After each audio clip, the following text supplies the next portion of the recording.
antes que me olvide. Bueno, ¿qué tal? ¿Cómo están? ¿Bien? Hola, profe. Bueno, vamos a hacer así hoy, me parece, que creo que es lo más conveniente. Eh, Vamos a terminar el artículo de Benveniste, que habíamos empezado la clase pasada, repasándolo y agregándole una cosita que faltaba, pero no vamos a ver el segundo de Benveniste, el otro, el de el aparato formal de enunciación. Preferible dejarlo para después. Y en todo caso repasamos algunas cosas fundamentales de Saussure, que nos quedó más lejos, y un poquito de Bakhtin, pensando que el martes que viene ya es el parcial. Entonces me parece que eso va a ser más útil. Si quieren hacer alguna pregunta específica, también, mejor todavía, ¿sí? Pero si no, yo les tiro digamos, los tips más principales que van a aparecer en las preguntas directamente. Y no incluimos, digamos, el artículo de Benveniste, sino este solo que empezamos a ver y que hoy lo terminamos. Entonces van a ser 2 o 3 preguntas para el parcial, nada más. Pero no con el otro. El otro lo dejamos para después del parcial. Cuando arranquemos con la parte práctica, arrancamos primero con el artículo de Benveniste, que de alguna manera es la base para esa parte práctica. ¿Sí? Si les parece, entonces hacemos así. Y también, bueno, vemos cómo va hoy, hasta dónde llegamos, para ver el contenido de las preguntas, ¿no? Pero obviamente, como yo ya les dije antes, no va a ser nada que tenga que ver con, por decir así, la letra chica, digamos, o sea, cosas secundarias, sino lo principal de lo que hemos podido ver en Saussure y Bakhtin, digamos, ¿no? Y esto, bueno, ahora sirva entonces como repaso el artículo este de Benveniste, que se llama De la subjetividad en el lenguaje, que básicamente lo que plantea es que el lenguaje no es un instrumento de comunicación, aunque pueda utilizarse después como parte de la comunicación, y a eso lo va a llamar más discurso. El lenguaje es parte de la naturaleza del hombre, del ser humano, no es algo exterior. Y en ese sentido, el lenguaje constituye al ser humano, forma parte de él, le da conciencia, autoconciencia, identidad, lo constituye en sujeto, es decir, convierte a lo que podría ser un individuo en un sujeto, que a su vez, ese sujeto implica una intersubjetividad, porque no hay un yo sin un tú. Es decir, no hay yo sin el otro al cual se instaura enfrente inmediatamente. Y todo eso gracias al lenguaje. Por eso él dice, yo es el que dice yo, pero al decir yo, también está diciendo tú, porque siempre se dirige a otro que está del otro lado, digamos, por decirlo así, en lo inmediato, digamos. Es una relación inmediata. Esta identidad, entonces, del sujeto como tal, surge del lenguaje y no de ninguna otra cosa, para Benveniste.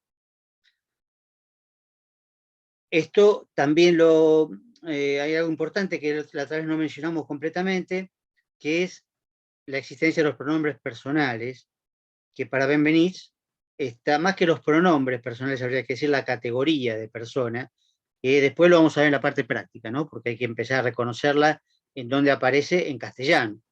Lo que dice Benveniste es que todas las lenguas, todos los idiomas, tienen la categoría de persona. Él dice pronombres personales o algo que funcione como tal. En el caso de castellano, obviamente, hay pronombres personales, también están la desinencia de los verbos y también los pronombres posesivos, adjetivos posesivos, que indican la relación de persona, la categoría de persona. Y los pronombres personales no son palabras comunes y corrientes, igual que cualquier otra, como árbol, mesa, libro, pantalla, que tienen un concepto genérico, un significado fijo, como el de Saussure, sino que el yo designa a aquel que está hablando en ese momento. Por eso dice yo es el que dice yo. Porque yo digo en este momento y soy yo, pero cada uno de ustedes puede decir yo también y referirse a sí mismo. Y entonces cambia la relación. Yo cuando digo ustedes, son ustedes dos, pero cuando ustedes dicen usted o vos, se refieren a mí. Entonces los pronombres personales tienen esa cualidad que también se ve después en otro tipo de pronombres de lugar y de tiempo. ¿Sí? Pero los pronombres personales son fundamentales, porque de alguna manera organizan nada menos que la identidad. Y esa identidad es lingüística. El lenguaje es el que constituye la identidad del sujeto como tal y su interrelación con los otros. Porque al decir yo, está de alguna manera implicando también tú o vos.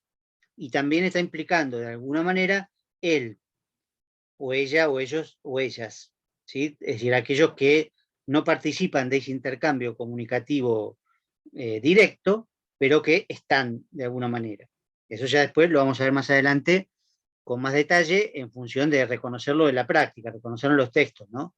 Pero esto es por ahora teoría solamente. Y como teoría es muy importante entender entonces que el lenguaje no es exterior al sujeto, sino todo lo contrario, lo constituye como sujeto y permite a su vez que aflore esa subjetividad en la relación discursiva posterior. Un poco lo que podría decir Bakhtin también, ¿no? Digamos. Pero Bakhtin toma directamente la comunicación como esta relación a través de los enunciados, etc. En cierto sentido, Benveniste va un poco más profundo todavía, y por eso habla incluso él de psicología o fenomenología, porque digamos que esto es fundamental para la psicología. ¿Sí? El reconocimiento de que la identidad, la conciencia, es una conciencia lingüística. Y no solo, en realidad, tiene que ver la subjetividad en esto, sino también otro factor muy importante que no mencioné la clase pasada, que es la temporalidad, el tiempo. ¿Qué es el tiempo? En realidad, bueno, no lo sabemos, no sabemos qué es el tiempo, desde el punto de vista filosófico, pero también desde el punto de vista práctico. Lo medimos, se puede medir, pero claro, de manera, por supuesto, convencionales. Lo que dice Benveniste es que la temporalidad también está limitada, delimitada, condicionada y determinada por el lenguaje, ¿no? Porque él dice, bueno, ¿qué es el presente? El presente es el tiempo en el que se está, ¿no? Según dicen los diccionarios por ahí, o él menciona creo que algún diccionario, alguna enciclopedia. Pero ¿qué es estar? Estar es decir que estoy. En realidad, entonces, el presente también es el presente en el que se dice, el momento en el que se habla. Así como yo es el que habla, el presente es el momento en el que ese yo habla. Yo hablo ahora. El presente es ese ahora, este momento en el cual estoy hablando. Y que en realidad ese momento se pierde en el pasado, por decirlo así. Inmediatamente se convierte en pasado. Porque el ahora que dije recién ya no es más ahora. Ahora ya es otra cosa. Si lo medimos con un reloj, obviamente ya pasó un minuto. Pero después podemos medirlo por días, por años, por lo que fuera. Y siempre el presente es el momento en el que el que dice yo, es decir, habla. Yo ahora. Y, digamos, ese presente delimita, a su vez, dos instancias temporales, que sería el pasado y el futuro. Es decir, todo lo anterior y todo lo posterior. Lo que está antes del presente, por supuesto, es el pasado, y lo que está después del presente es el futuro. Pero eso no tiene una delimitación absoluta, en principio, sino que está definido primariamente por el lenguaje, por la emergencia del lenguaje. Ahí también vamos a encontrar, y por supuesto en castellano abundan los tiempos verbales, ¿no? No en todas las lenguas están los mismos tiempos verbales, pero siempre hay una manera de indicar el presente, el futuro y el pasado. Por supuesto, de distintas formas, repito, que no vamos a estudiar otras lenguas, por supuesto, pero la temporalidad siempre está de una manera presente. En castellano hay un tiempo presente, y después hay tiempos futuros y tiempos que se corresponden con el pasado. Eso también vamos a tener que estudiarlo en su momento, en la parte práctica, para poder reconocerlo en textos escritos. Pero antes tenemos que entender esto, justamente, que es el lenguaje mismo el que establece por sí mismo esta división entre presente, pasado y futuro, que si no fuera por el lenguaje, por supuesto, no tendría ningún sentido, ninguna determinación concreta, porque en realidad el tiempo es simplemente una sucesión de momentos, ¿no? La dimensión temporal es una línea, ¿se acuerdan cómo la linealidad en Saussure, digamos, ¿no? Es un momento detrás de otro. El tiempo es eso, en principio, tal como lo podríamos experimentar desde afuera si estuviéramos en una situación ajena a la temporalidad, pero no estamos en esa situación. Entonces, solo lo podemos experimentar a través del lenguaje. Y el lenguaje marca el presente, el pasado y el futuro, cada vez que se habla y cada vez que hay un enunciado. Por eso después cuando veamos enunciación y enunciado y la parte práctica, vamos a ver que en cada enunciado van a aparecer estas marcas. Marcas personales y marcas temporales, ¿sí? En formas específicas del castellano, ¿sí? Son, como dije recién, en el caso de la persona, los pronombres personales, los verbos, ¿no? Y en el caso de la temporalidad, también los verbos y algunos adverbios, como el que yo mencioné antes, ahora, ¿no? Hoy, son adverbios de tiempo. ¿Qué es hoy? Hoy es el día en el que estoy hablando, ¿sí? Que es, bueno, no me acuerdo, 10 de mayo, ¿no? Sí, 10 de mayo. Es hoy. Ayer fue 9, mañana es 11. Pero si yo estoy mañana digo hoy, ya es otro día.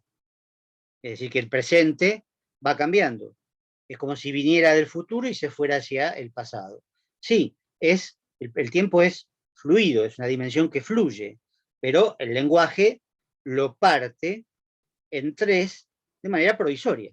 De manera provisoria, por supuesto, porque el tiempo sigue fluyendo. Y entonces pasan los minutos, pasan, como dije antes, ¿no? Los días, pasan los años, y el presente va cambiando. Y al cambiar, cambia también el pasado y cambia también el futuro. Entonces yo digo el martes pasado, o la clase pasada, ¿sí? Hace una semana, ¿sí? Bueno, fue el 3 de mayo. Y yo digo el martes que viene, es el 17 de mayo. Pero siempre dependiendo del momento en el que estoy hablando. Y en el que estoy hablando con ustedes, a su vez. Que ustedes entienden esa referencia porque también están inmersos en esta relación comunicativa, en esta enunciación compartida. Entonces, el presente es no solo el momento en el que hablo, sino en el momento también en que les hablo a ustedes. En este caso, como la enunciación es compartida, simultánea, más allá de por supuesto, de la distancia tecnológica, ¿no? Porque es un aula virtual, pero si fuera un aula real, bueno, se notaría más simplemente esto, en el sentido de que compartiríamos el momento de la enunciación, el tiempo de la enunciación, ese presente, que sería la clase, pero en cada segundo, en cada minuto, en cada día, que va cambiando, va transformándose en pasado. Y no vuelve. Y el futuro, a su vez, viene, y yo lo marco como algo que está por venir. La semana que viene, se dice muchas veces, ¿no? En realidad, ese que viene es una metáfora, ¿no? Espacial y de movimiento, sobre todo. Porque es como si el futuro viniera y se moviera hacia nosotros. Y después pasa también, ¿no? Se mueve hacia atrás. Son metáforas, pero son metáforas que dependen justamente de esta determinación lingüística del tiempo. O sea que la subjetividad, que es el yo situado en el presente, está determinada por el lenguaje, pero ese presente también está determinado por el lenguaje. Y es lógico, porque de alguna manera el yo y el tiempo en el que ese yo se manifiesta son correlativos. Eso lo vamos a seguir viendo, pero digamos, la enunciación o lo que produce los enunciados es, como dice Benveniste, egocéntrica o sui-referencial, es lo mismo. Es decir, el centro de la enunciación es el yo, y alrededor de ese yo se organizan todas las coordenadas temporales y también espaciales, que en este caso Benveniste no nombra el espacio, pero después también lo vamos a agregar, porque el espacio también se ordena en función del lenguaje y en función de la situación espacial del yo. Porque cuando yo digo aquí, aquí puede ser mi lugar, digamos, mi pieza, o puede ser también el barrio donde vivo, o puede ser el país que habito, etc. En cambio, si digo ahí, o allí, o allá, que es donde están ustedes, bueno, también cada uno de ustedes lo puede reinterpretar como el lugar en el que está, ¿sí? Que no es el mismo aquí que digo yo. Si estuviéramos en un aula real, digamos, en el mundo atómico, digamos, en el mundo de los átomos, por supuesto estaríamos compartiendo un lugar, un aquí, ¿sí? Si lo definimos como el aula, ¿sí? Ahora sí, lo definiríamos como, si lo definiéramos como el lugar, por ejemplo, en el que yo estuviera en ese momento parado, ¿no? Que puede ser detrás del escritorio y adelante del pizarrón, mientras que el resto de los alumnos está en sus asientos más allá, bueno, ahí también se establece una diferencia espacial. Depende para qué lo use. Y en el caso nuestro, yo podría decir, bueno, aquí en Buenos Aires o aquí en Argentina, entonces ahí compartimos el lugar, por supuesto. ¿Sí? Allí sería otro lugar más lejano, donde no estamos. ¿Sí? Pero fíjense que todo se ordena en función del sitio, del lugar, del espacio que ocupa el yo, el ego, el sujeto que habla. Más allá de que Benveniste no se concentre en este caso en la espacialidad, sino en la temporalidad. Si el tiempo es claro, es el tiempo en el cual estoy hablando, les estoy hablando, o incluso estamos hablando. Por supuesto que ese tiempo puede ser diferido, por ejemplo, en el caso de un texto escrito. ¿Sí? En el texto escrito, desde ya que el que escribe se puede manifestar como yo, directa o indirectamente, y desde ya que está escribiendo en un presente. Pero por supuesto, para el que lee, no es el mismo presente. Es decir, en ese caso la enunciación no es compartida. ¿Sí? El tiempo de la enunciación no es compartida, sino diferida, porque uno lo lee en otro momento, pero tiene que imaginarse el momento en el que fue escrito, que puede ser importante.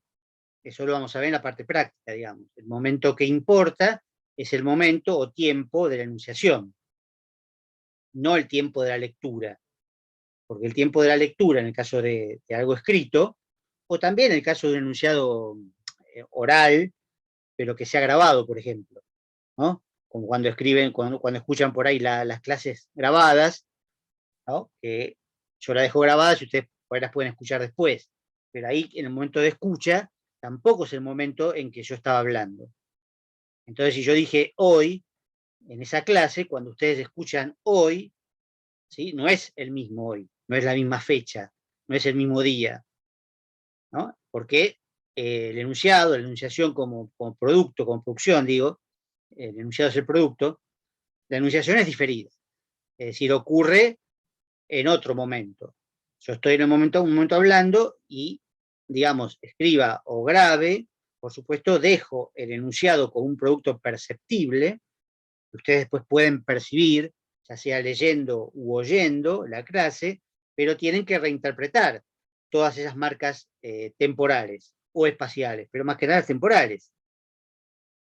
Porque quizás puedo decir, bueno, hoy pasó tal cosa, hoy va a pasar tal cosa, pero si ustedes lo escuchan otro día, por supuesto, no pueden pensar que ese día va a pasar eso mismo que yo estoy diciendo. pasó cuando yo hablé, ¿sí? O iba a pasar cuando yo hablé, pero después no. Entonces, eso hay que reconstruirlo, imaginariamente, digamos, en principio, o tomando elementos del texto, del discurso, del enunciado concreto, que aclaren, como cuando yo dije recién la fecha, ¿sí? Cuando digo hoy, 10 de mayo, entonces ya queda la fecha para que después se interprete siempre como 10 de mayo. Si lo escribo lo mismo, cuando escribo, por ejemplo, una carta, ¿sí? Por eso también en una carta se pone la fecha, ¿sí? Como género discursivo se pone la fecha. En un mail sale automáticamente la fecha, quien fue enviado, ¿no? Y si ustedes lo reciben otro día, pueden ver la fecha, que sería el día de la enunciación. Y todas las referencias temporales se ordenan de acuerdo con ese día, ¿sí? Si ustedes leen en el mail mañana o el martes que viene, como cuando yo mando el link, y digo, bueno, el martes que viene, bueno, ustedes entienden perfectamente que si yo lo mando un lunes o el domingo, como hago habitualmente, o el sábado, bueno, es el martes más próximo, ¿sí? Después ya esa referencia pasa, ¿sí? Se queda en el pasado y no sirve para nada. En este caso, el link se pierde, pues pasa la clase de ese martes, ¿no? Pero bueno, un texto puede ser importante. ¿En qué fecha está escrito?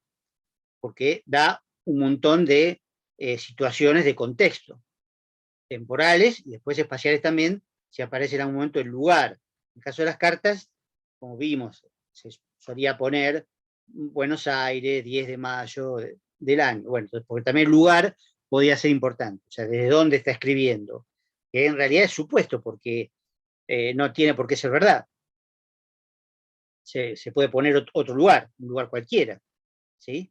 Y entonces la carta sería, la enunciación sería falsa o ficticia o imaginaria, que podría pasar perfectamente, ¿sí? Eso, por supuesto, después cuando aparece el sello, digamos, en una carta, cuando se ponía entre un sobre y se sellaba, bueno, ahí adquiría otra dinámica, digamos, ¿no? Pero aún así, la carta misma como género tiene esas marcas temporales y espaciales que uno puede utilizar para interpretar las marcas contextuales, los sentidos contextuales que podría tener ese enunciado. Recuerden que incluso, esto también lo dice Bakhtin, por eso hablo de género discursivo, ¿no? El sentido lo da el enunciado y el contexto es importante, porque justamente vamos a ver a partir de ahora que es el contexto el que da sentido al enunciado. Y el contexto tiene que ver con la persona, con el tiempo y con el espacio, ¿sí? En la persona se incluyen muchas cosas. Bakhtin diría la intención, por ejemplo, ¿no? Es un elemento no necesariamente psicológico. Puede ser psicológico, pero puede no serlo, ¿sí? Puede ser una intención real o una intención propia del género discursivo. Pero en todo caso, hay una intención. Y eso, sin duda, vamos a tener que relevarlo a partir de elementos concretos que aparecen en el enunciado. Porque no podemos reconstruir la intención de un enunciador, ¿sí? O lo que Bakhtin llamaba autor, pero nosotros vamos a ver que esto es más complicado. No podemos reconstruir esa subjetividad real. ¿Por qué? Porque al autor no lo conocemos verdaderamente. Entonces vamos a ver solamente cómo se expresa, cómo expresa él su subjetividad, ¿sí? Y vamos a estar puestos del otro lado, ya sabiendo que todo enunciado es subjetivo y que la subjetividad está hecha de lenguaje. Bueno, ahí vamos a ver elementos, son palabras en principio, ¿no? Porque vamos a trabajar con lenguaje, con lenguaje escrito, elementos, palabras que sirven para manifestar la subjetividad del sujeto, valga la redundancia, porque justamente la subjetividad, como dice Benveniste en este artículo, la subjetividad es la cualidad del sujeto, ¿sí? Y vamos a ver que eso es el punto de vista, ¿no? La evaluación, la apreciación de la cual hablaba Bakhtin, ¿no? Cuando decía que todo enunciado es emitido desde un punto de vista. desde una situación. A él le interesaba, en realidad, la valoración, lo que es bueno, lo que es malo, la ideología del enunciado. Eso le interesaba más a Bakhtin, pero en realidad se aplica a todo tipo de valoración, todo tipo de apreciación, estética, moral, política, ideológica, etcétera, que los enunciados están cargados de esa subjetividad, pero a veces la disimulan, a veces no se ven. Hay enunciados que parecen objetivos, como los de las ciencias exactas, la matemática, la geometría es parte de la matemática, bueno, la física, la química, esos enunciados que se pueden transformar en fórmulas particulares que, bueno, ahí portan un tipo de objetividad determinada, pero que en realidad también hay una subjetividad detrás, ¿sí? Pero no una subjetividad que tenga que ver con la verdad o la mentira, es decir, la subjetividad de la cual estamos hablando es la cualidad de un sujeto, que puede ser un sujeto colectivo, como la ciencia. La ciencia es un sujeto colectivo, determinadas ciencias, ¿no? La matemática o la química, como decía recién, son sujetos colectivos, ¿sí? Que cuando enuncian, por ejemplo, el teorema de Pitágoras, no hay un sujeto ahí como nosotros lo interpretamos, un sujeto subjetivo, sino un sujeto que cree en el teorema de Pitágoras y otro puede no creer. No, ya está demostrado. El teorema de Pitágoras ya está demostrado. No hace falta demostrarlo otra vez. Se puede demostrar todas las veces que uno quiera, pero en realidad es así, digamos. Es una función referencial que se puede aplicar a determinadas realidades. La subjetividad existe solamente en forma de un sujeto colectivo que es la ciencia, o la geometría, o la matemática, o la física, o la química. Fuera de eso, de las ciencias exactas, en el terreno que nos interesa a nosotros, que sería el que podemos analizar más fácilmente, que sería el periodismo, o la comunicación cotidiana, o, digamos, cualquier otro tipo de género discursivo que no pertenezca a la ciencia, ahí vamos a encontrar que hay, por supuesto, marcas de la subjetividad, marcas del sujeto, de un sujeto que vamos a llamar enunciador. Y vamos a ver a qué se refiere eso exactamente, porque no es el autor real, sino imaginario, porque el que escribe puede escribir lo que quiera, puede decir lo que quiera, y no tiene por qué reflejar eso una verdad exterior al enunciado, ¿sí? Pero ya lo vamos a ver en su momento, solamente estoy dando ejemplos respecto de lo que es la subjetividad, un poquito más allá de Benveniste, pero sin apartarnos demasiado de este artículo en particular. Es decir, la presencia de la subjetividad en todo enunciado se debe o es posible gracias a que, de hecho, el lenguaje funda la subjetividad, constituye la subjetividad, constituye el ser del sujeto. Y por lo tanto, el sujeto se expresa desde esa subjetividad, diciendo, primero que nada, yo, aunque sea implícito, aunque sea implícitamente. Y en ese yo también dice tú, es decir, se dirige a alguien. Y a partir de ahí establece también una temporalidad, una espacialidad y un montón de otros elementos que parten desde ese egocentrismo, en el sentido de centrado en el ego, ¿sí? El enunciado va a estar centrado, y la enunciación como producción de enunciados, va a estar centrado en ese ego, en ese yo que dice yo. Aunque no lo diga, porque puede haber, por supuesto, textos escritos en tercera persona, desde ya, o incluso en segunda persona, solamente, y quedar el yo implícito. Bueno, en ese caso, no vamos a ver el pronombre personal o las formas personales que nos da el lenguaje castellano, el idioma castellano, ¿sí? Va a estar implícito, por lo tanto, no lo podemos analizar, ¿sí? Sabemos que está el yo, pero va a estar implícito, ¿sí? Es otra cuestión. Ciertos discursos, como algunas ciencias no exactas, y como en el caso de la lingüística, el caso de Bakhtin o de Saussure o de Benveniste, y los lenguajes, ciertos géneros discursivos del periodismo fingen objetividad, simulan objetividad, no por una mentira, sino porque es propio de los géneros discursivos, ¿no? Una crónica periodística intenta ser objetiva, mostrarse como objetiva, ¿sí?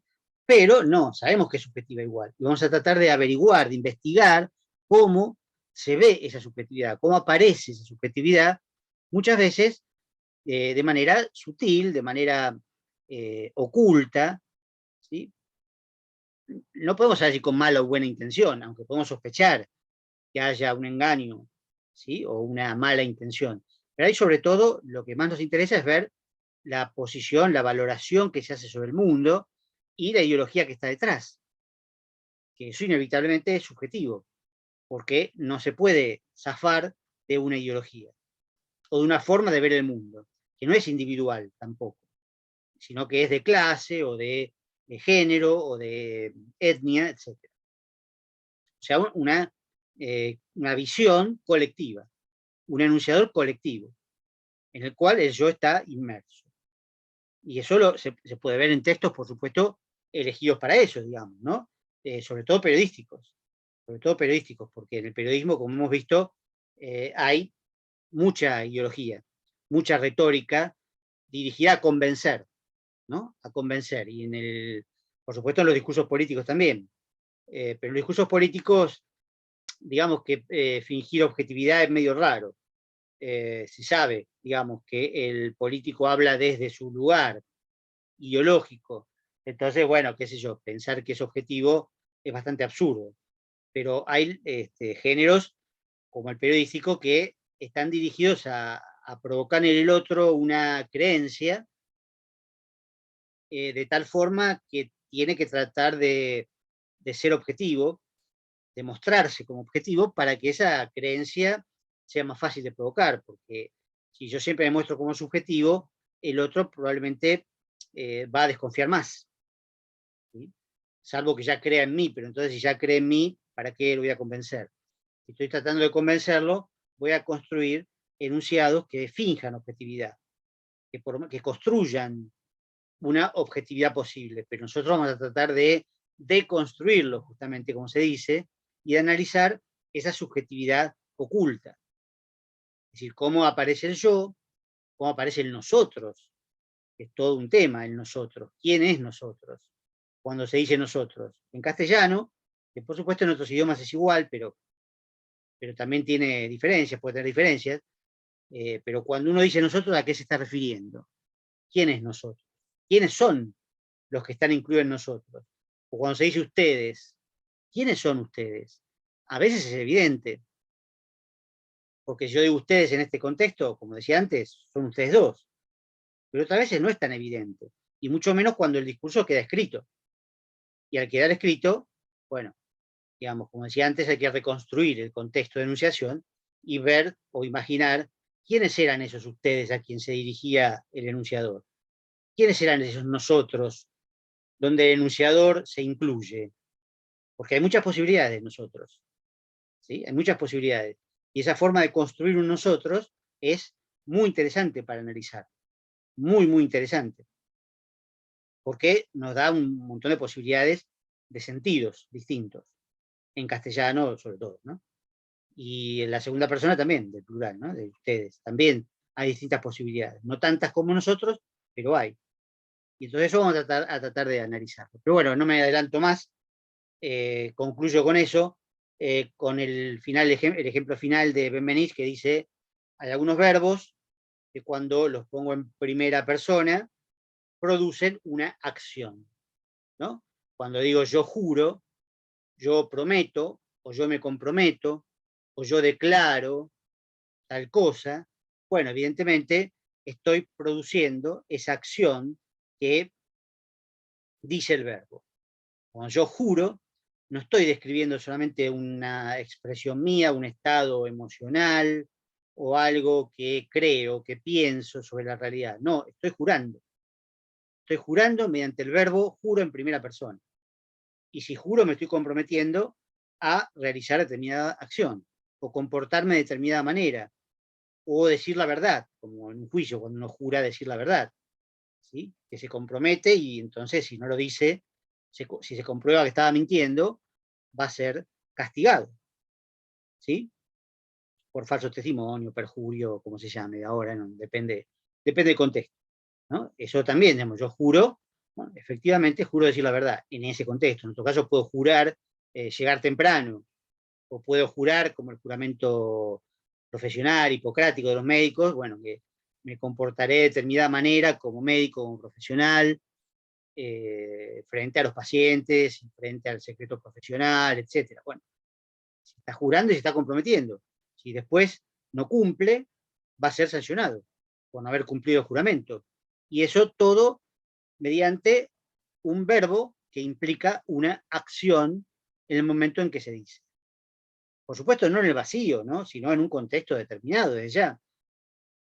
Pero por supuesto, también imaginar un contexto donde uno jura en falso, o quiero decir, si yo no soy médico y hago el juramento hipocrático, ¿cómo sería? Digamos, sería una especie de chiste, de broma, o quizás de práctica, ¿no? Por ahí puedo practicar un juramento y no lo estoy haciendo, ¿sí? Pero tengo que aclarar en todo caso que es una práctica o una broma, porque si no vale como juramento, ¿no? Y lo mismo cuando declaro, ¿no? Cuando declaro algo, declaro, como decía antes el juez en lo civil, que declara un matrimonio que está conformado. Bueno, obviamente tengo que ser juez, si no, es un chiste. Lo puedo hacer, como se hace a veces, se puede hacer un matrimonio ficticio, ¿no? Como esos japoneses que se casan con un holograma, ¿no? Que está de moda ahora. Se casan con un holograma o se casan con un personaje ficticio, ¿no? Que se llama justamente fictos sexuales, ¿no? Pues se casan con un personaje de anime o de manga, ¿no? Y por supuesto no tiene ningún valor legal por ahora, ¿no? Entonces los casa un amigo, ¿no? Los casa un amigo. Bueno, pero tiene cierto valor igual, no tiene valor legal, pero no deja de tener la ceremonia, de tener cierto funcionamiento, porque una vez que se repite, se hace costumbre, bueno, tiene cierto valor, pero por supuesto no tiene un valor legal que después traiga algún tipo de obligación, ¿no? Porque además, obviamente, el holograma o el personaje ficticio no tiene ninguna entidad como para reclamar nada, ni ejecutar ningún deber o derecho. ¿Sí? Ahí hay una sola persona involucrada, digamos, ¿no? Que es el tipo que se casa con eso, digamos, con lo que sea. Bueno, qué sé yo, él por ahí se compromete, bárbaro, pero el otro no. Puede ser una ceremonia perfectamente real, ¿no? Real quiero decir en sus términos ficticios, ¿no? Desde ya.